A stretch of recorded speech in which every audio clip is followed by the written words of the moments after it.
welcome to the Lifestyle Show with me, Pam Joseph. We're here at the Tabernacle in the heart of Ladbroke Grove. Now, for the next hour or so, please put your remote controls away. You're going to be edutained by myself and my guests, don't you know? Now, you can interact on the show. You can send in your comments, you know, whenever, whatever time of day it is, whatever time of the day it is, if you will. It's two ways.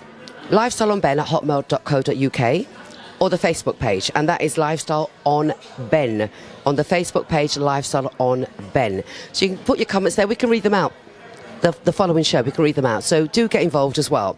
Now, let me introduce a regular visitor onto the Lifestyle Show. He is a specialist, if you will, or specialises and likes to educate other people as well about prostate cancer health. He's got more issues than just prostate cancer. So let me introduce formally Vasco Stevenson to you. Hi, Vasco. How are you doing? I'm doing very well indeed. I'm delighted to see you again.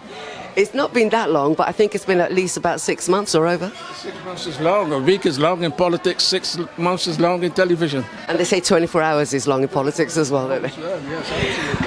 I introduced you as saying, you know, you're a specialist or you specialise in prostate cancer health, but there's much more to this. So let's talk about things. Let's go on to the prostate that, you know, initially when you came on the show, you spoke about that.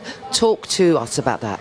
Well, prostate, as you know, is one of my babies, my favorite topic to talk about.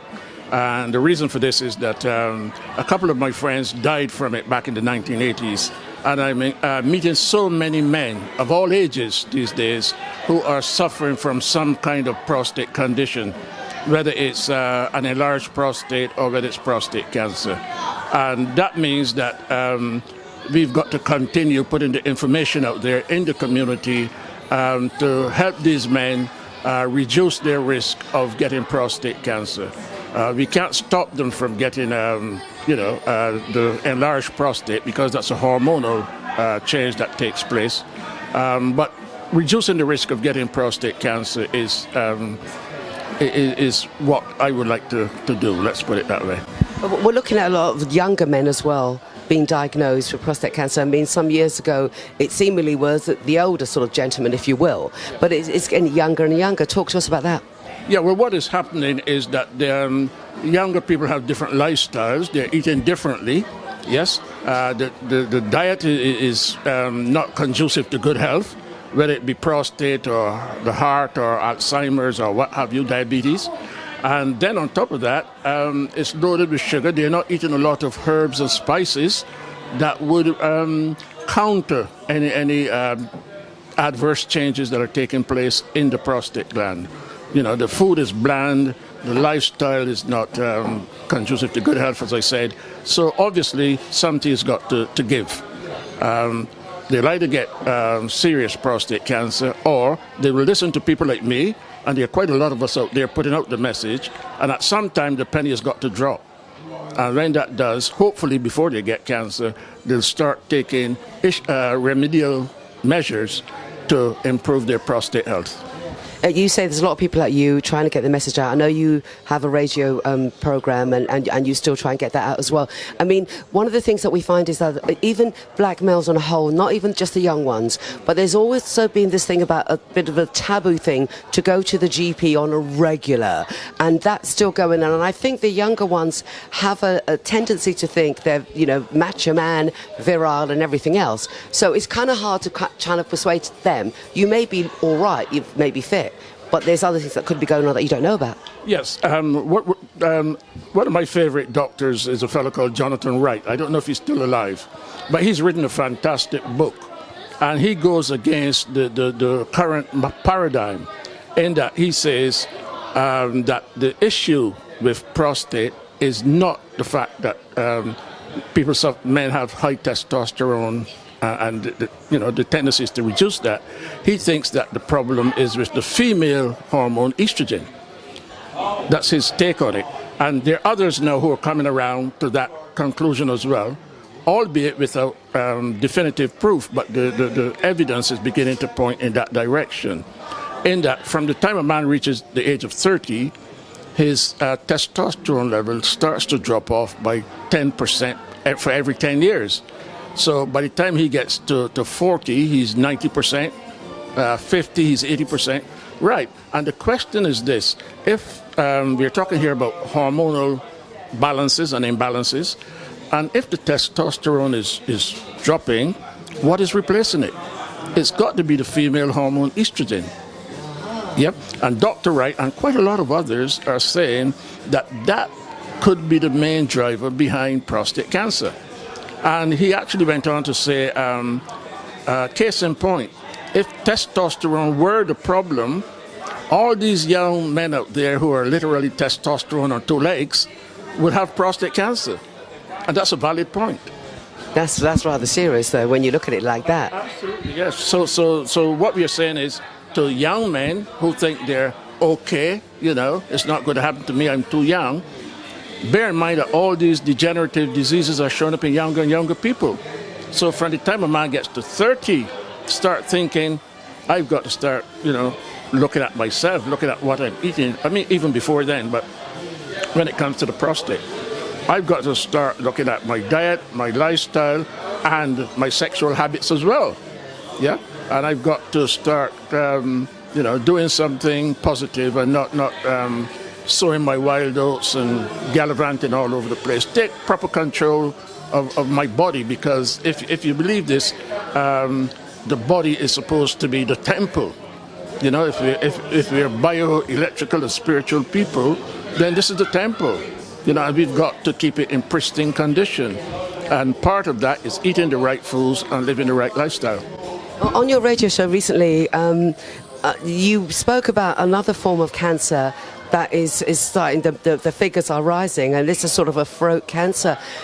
Going on to a sexual sort of dimension of this, when I'm talking about throat cancer, there's a kind of a link, not proven, but there could be a link with certain sexual habits that could end up giving a person throat cancer. Can we get some idea what you're talking about here? Yes. There's a tendency today to engage in all kinds of sexual activities. I would call them deviant sexual activities. Okay. To some other people, they may be normal, but to me personally, they're deviant. Okay. And one of these, the two of these would be anal and oral sex. And my take is that if people are engaging in anal sex, I don't think it's sex at all. I think it's buggery, really. But if they're engaging in anal sex and then oral sex, there's a very, very high chance that, despite the fact that they may wash properly and do all that, that some bacteria will get into their throat, and possibly the next big sexual explosion is likely to be some kind of cancer of the throat or something affecting the throat. And that's how I'm reading it. And I have on my radio program every other week, I have a very knowledgeable young lady who's a student in biosciences. I don't know if I should mention her name, but yes, her name is Rosie. And it was she who brought this to my attention off air. We were talking about it, and she was pointing out, she says, that's it. And when she mentioned it to me, I went away and did a little bit of research myself. And I said, Rosie has an idea here. She's onto something. And really, this is not where young people today should be going. I'm just thinking that she studies biosciences, and she feels that there could be a link between throat cancer and certain sexual, okay. So what is she going to do about this, and how can you get this out then? Maybe if it hasn't been out in the public domain, but there could be a link, how are we going to substantiate this? Well, the thing about it is that to draw it to the public's attention, we would have to come on programs like this, or maybe see if we can help initiate some kind of school program, yes, to get it into schools. But now we have an issue, and I think it's a big issue, where in primary schools they're teaching young children about oral and anal sex, which I think is a very, very backward step and shouldn't be happening, because I think primary school children especially need to keep their innocence until they reach, puberty or something like that. I don't think it's the right place. But then I'm saying this because I can see a potential conflict here between us going in to a school, if permitted, to talk about this, and then their program of what they call educating young primary school about sex. I think it's too early in primary schools to do something like that. So we'll have to see how it goes. But if they're guided by the government, then I don't know if we have a big chance of getting the message across. This is a very interesting point. Let's see where it does go indeed. Yeah, exactly. So, but the main point is, and when we're dealing with prostate cancer, if we stick to that for a minute, the main point is that young men as well as, you know, older men, doesn't matter really, get a checkup on a regular basis, eat healthily, exercise? Yes, exercise is very important. In every aspect of health, exercise is important, yes? And I was asked a question recently by one of my listeners about exercise, and he wasn't talking about physical exercise. And I was, I made the point that all types of exercise is good for the body. So whether it's your exercising, that little ejaculatory gland that's, you know, sends your tadpoles into the world, sex is a good thing. And I made a presentation a couple of weeks ago in Tottenham entitled The Spirituality of Sex. And everyone before I made that presentation was saying, why have you chosen that topic? I said, why is a three-letter word bugging you, you know? It's only three letters. But after the presentation, and I showed them that there's a spiritual aspect to it, the next question was, when are you going to make this presentation again? So they've woken up to something, yes? And sex is not something to be, you know, bandied about and engaged in promiscuously, that's the word, right? Yeah, and all of this ties in with good sexual health, and of course it affects the prostate as well. Now, Nottingham University put out a report not very long ago that young men in their 30s who masturbated had a higher risk of prostate cancer by the time they got to 50, right? But men in their 50s who did it had a lower rate of prostate cancer. And this bears out the point I'm making, because when people send their sperm into the world, they're losing lots of vitamins and minerals, yes, that would normally be reabsorbed into the body if they didn't do that. Yes, and these minerals and vitamins not only benefit the prostate, but they benefit the brain as well. And when people are talking about sexual education and prostate and all of that, I think they should bring all these factors into play, all this information, so that they're not just giving the bare skeleton of the information, they're putting some meat on it as well, and encouraging people to go away and see, look at this, you know, and even if you take away one idea and implement that, then we've achieved something. That's my opinion. That's a good one. Before we was on, before the camera started rolling, we had an idea about, you know, the black male and the white male, and there was something that you was indicating in regards to maybe the black male lacks a certain trace mineral which the white male would have, and again, so let me just elaborate. Let's get to this going out a bit more now. Talk to me about that. Right. Now, the idea is that black men are more susceptible to prostate cancer than white men, and when they get this cancer, when they get prostate cancer, it has a tendency to become more aggressive than in white men. Okay, and I do a lot of research in this area, and I've been reading from lots of reports and lots of doctors and other people who write articles in this area. And there are two things jumping out of this information at me. One is that white men have more selenium in their bodies than black men, okay? And selenium is very important for good prostate health. And it's a trace mineral that you can get from eating things like Brazil nuts or coriander. Okay, so you don't have to go and buy a supplement or anything like that. And the second one, of course, is estrogen. And if you eat certain foods, turmeric and coconut and all of that, all of those spices and foods, you can